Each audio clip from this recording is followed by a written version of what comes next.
Assalamualaikum warahmatullahi wabarakatuh. Alhamdulillahirabbil alamin wa bihi nasta'in wa ala umuri dunya wa din wassalatu wassalamu ala sayyidina Muhammadin wa ala alihi wa sahbihi ajma'in amma ba'du. Faqad qala Allah ta'ala fil Qur'anil Karim wa huwa asdaqul qa'ilin tadarrukan bi dzikrihi wa ta'ammudan bi tilawatihi a'udzu billahi minasyaitonir rajim. Bismillahirrahmanirrahim. Ya ayyuhalladzina amanu ijtanibu katsiran minadh dhanni inna ba'dadh dhanni ism. Shadaqallahul 'azim wa shadaqa rasulul habibul karim wa nahnu 'ala dzalika minasyahidin wasyakirin walhamdulillahi rabbil alamin. Alhamdulillah, pada pagi hari ini yang senantiasa mudah-mudahan dirahmati oleh Allah Subhanahu wa taala, kita bertemu lagi di majelis subuh. Mudah-mudahan pertemuan kita adalah pertemuan awal yang mana kelak di akhir nanti kita bertemu di surga Allah Subhanahu wa taala. Amin ya Allah ya rabbal alamin. Karena kenapa? Karena majelis ilmu, majelis ta'lim, majelis dzikir, majelis shalawat adalah taman-tamannya surga Allah Subhanahu wa taala. Yang ini bahwasanya ketika orang senang datang mau untuk mengaji, untuk thalabul ilmu, para thalabul ilmi, maka dia sedang berada di dalam tempat surga, artinya di taman-taman surga Allah Subhanahu wa taala. Sebelum kita baca kitab, kita seperti biasa ada beberapa hadis atau satu hadis yang mana ini datang dari Rasulullah SAW bertanya kepada para sahabat, ayun nasi aqyas, siapa sih manusia yang cerdas? Siapa manusia yang cerdas? Ternyata jawaban Rasulullah sangat unik, sangat luar biasa.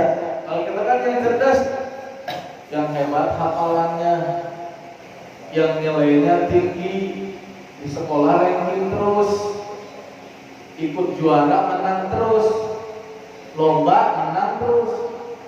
Jadi yang dikategorikan menurut syariat, menurut agama kita, ayunna si aqyas, siapakah manusia yang cerdas?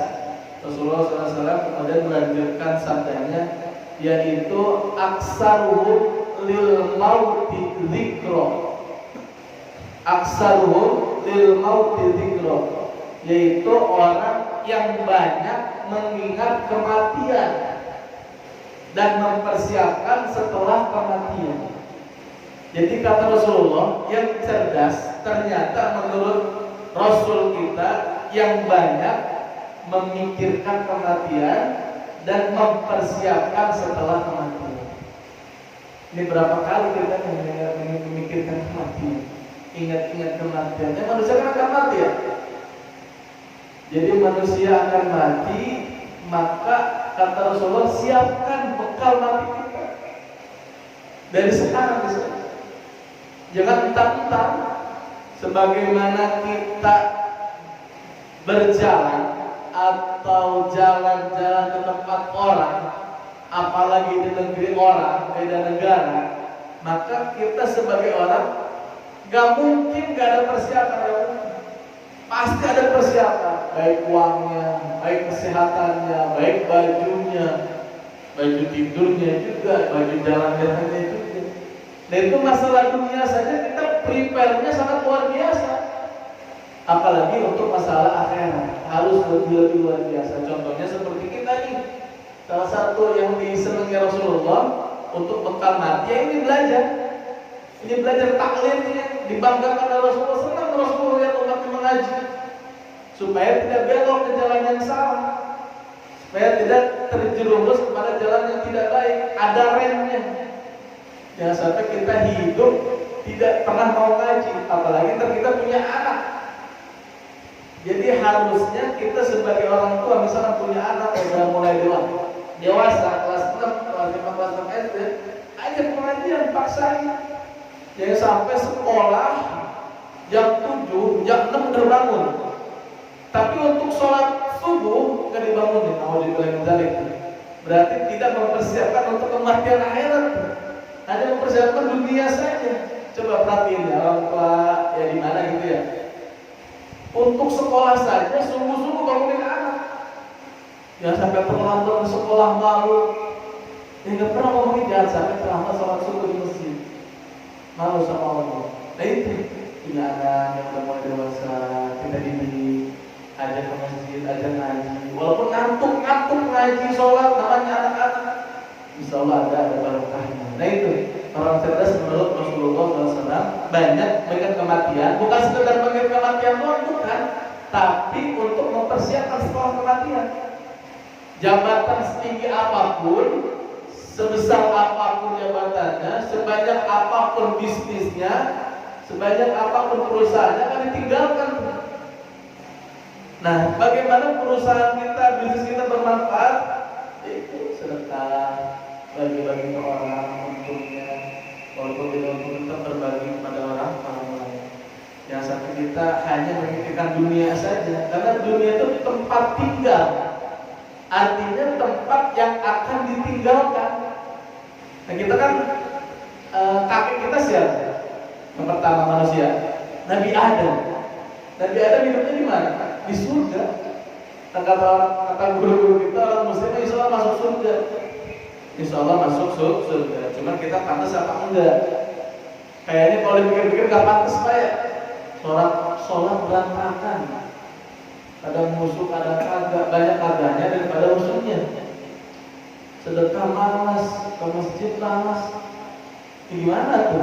Tapi karena ada rahmatnya Allah, makanya insya kita akan masuk surga. Nah bagaimana mengetuk rahmat Allah? Ya seperti ini lagi misalnya. Kita berbuat baik, nolong orang, itu salah satu bentuk mengetuk rahmat Allah.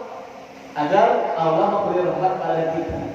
Nah itu yang masukkan surga, yang dimasukkan ke surga kita oleh Allah adalah dengan rahmatnya, bukan dengan amal-amal kita. Cuman amal kita itu mengetuk pintu rahmat Allah. Kan banyak orang yang nggak sadar atau yang salah memahami. Ngapain sih amal? Banyak-banyak amal.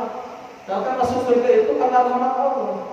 Ya bagaimana mau dapat rahmat Allah kalau nggak punya amal? Artinya amal pembuka atas rahmat Allah Subhanahu wa ta'ala. Nah, kita siapapun orangnya pasti akan meninggal. Baik yang kuat, baik raja, masyarakat biasa, ataupun punya jabatan apapun, tetap akan meninggal semuanya. Sebagaimana raja-raja terdahulu, Fir'aun, Qarun, itu kan luar biasa ya. Tapi ujung-ujungnya mati meninggal.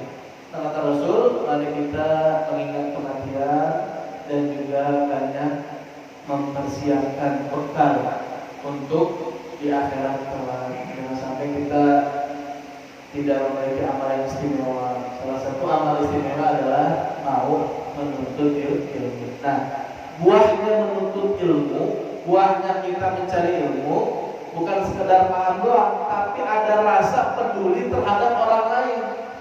Salah satu buahnya manfaat menuntut ilmu, ada rasa peduli kepada orang lain. Apalagi orang lain itu saudara kita, apalagi saudara kita yang tidak cukup hidupnya, artinya kurang mampu, miskin, harus lebih peduli lagi. Kalau Idul Adha kan ada kupon kurban kali Pak ya biasanya, ada kurban kurban. Kira-kira kalau udah dikasih kupon kurban itu kalau di internet, di HP, di Google segala macam, itu rame nggak Pak yang ngantri Pak? Datang rame ya. Demi daging yang berapa kilo tuh? Sekilo kali, sekilo kurang ya. Sekedar itu aja manusia mau berbondong-bondong ngambil daging yang mana pemberian atas kurban seseorang. Tapi kalau sholat kira-kira berbondong nggak orang? Sholat ke masjid beberapa orang ya. Tapi untuk masalah tadi kurban, orang udah dapat kupon atau udah dapat jatah, kadang suka berbondong-bondong ramai-ramai. Tapi pasti panggil azan, panggil sholat, tuh malusnya luar biasa. Dipanggil kupon buat datang ngambil daging itu mau, tapi dipanggil azan, agak susah. Maka daripada itu kita saling mengingatkan satu sama lain, terus senantiasa memperkuat amal ibadah kita kepada Allah Subhanahu wa ta'ala. Nanti kita perbanyak buat bekal. Itu tadi kata Rasul, orang yang cerdas, yang banyak mengingat kematian dan mempersiapkan untuk setelah mati.